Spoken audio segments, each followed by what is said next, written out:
तो बात कर लो, तुम्हारी में औकात तो छाती ठोक के आओ। और दलित सपा में तो कोई दलित होता नहीं, बाकायदा उसी भाषा में जवाब दो जिस भाषा में समझना चाहे। बार बार बोल रहा है कि मेरे पे अटैक हो रहा है, मैं दलित इसलिए हो रहा है, फिर बोल रहा है कि हमें स्वतंत्रता दे दो।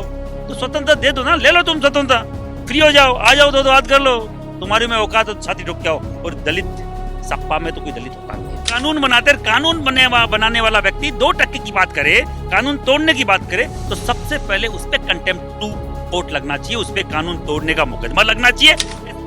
बिना बुद्धि के, कम समझदारी के कोई भी नेता के द्वारा कुछ भी बोल जाना, मुझे लगता है परिपक्वता नहीं है, वो नीचता की हद है। जो बाबर का साथी है, बाबर का प्रशंसक है, वो मेवाड़ की शान को, मेवाड़ के स्वाभिमान को कैसे वो समझ सकता है। और अभी 2012 में ये सीएम बने, काशीराम जी और मायावती जी की मूर्तियां इन्होंने सप्ताहियों ने तोड़ी भाग भाग के। क्या वो दलित प्रेम था?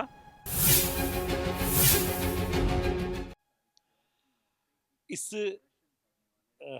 1800 पुराने साल पुराने किले को देख रहे हो, इसकी एक एक चीप के अंदर हजारों लोगों का खून बहा है, बलिदान है। हर एक पत्थर पे इतना लाखों लोगों का बलिदान है जो आप और मैं समझ नहीं पाएंगे।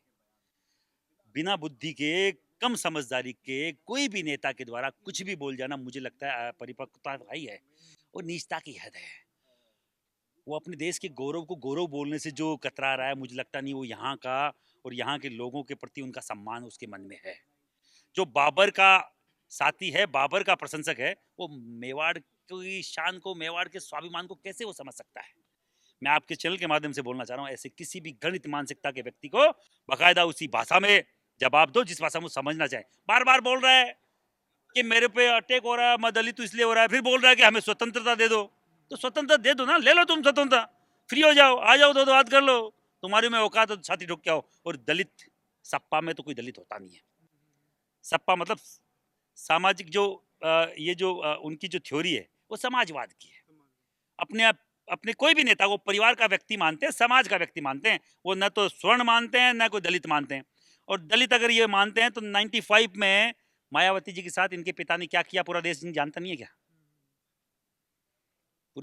पूरा देश जानता है। और अभी 2012 में ये सीएम बने, काशीराम जी और मायावती जी की मूर्तियां इन्होंने सप्ताहियों ने तोड़ी भाग भाग के। क्या वो दलित प्रेम था? दलित प्रेम ना दिखाएं।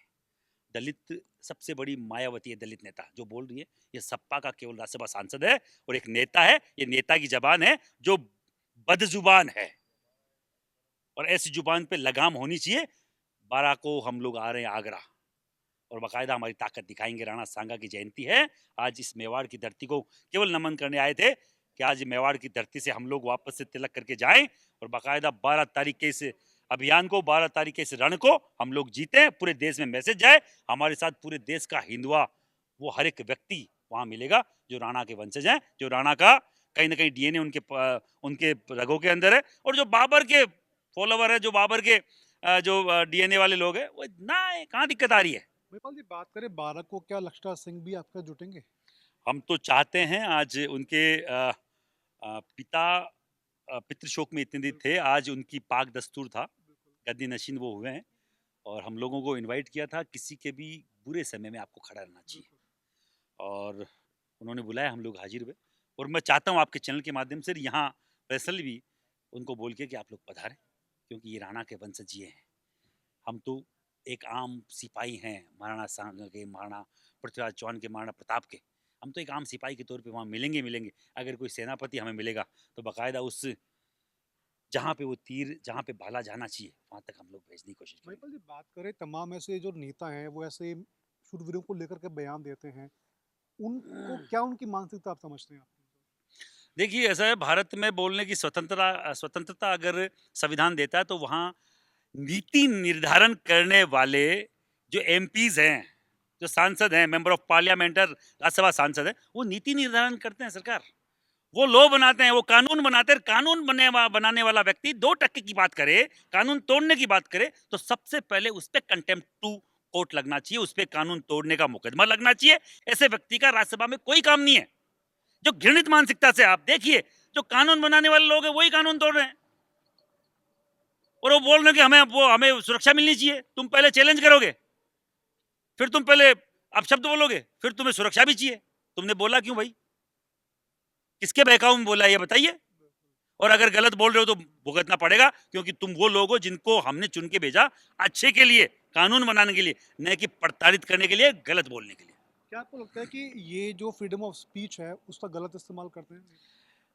राज्यसभा और सांसद पे तो इस तरीके का मैं बोल रहा हूँ, अगर बोल रहा तो कानून के उल्लंघन का मुकदमा लगना ही लगना चाहिए। कि आम अगर ये अगर व्यक्ति बोले तो मालूम चले कि चलो इसको ज्ञान नहीं होगा, कुछ और नहीं होगा, ये कोई पद पे नहीं है, ये तो संवैधानिक पद पे है। और इतनी बड़ी चीज जो मैं बोल रहा हूँ, पूरा संविधान को कोई भी अगर कुछ बदलना होता है, कुछ धाराएं बदलनी होती है, तो इसके लिए एमपीज हैं, इसके लिए राज्यसभा सांसद है।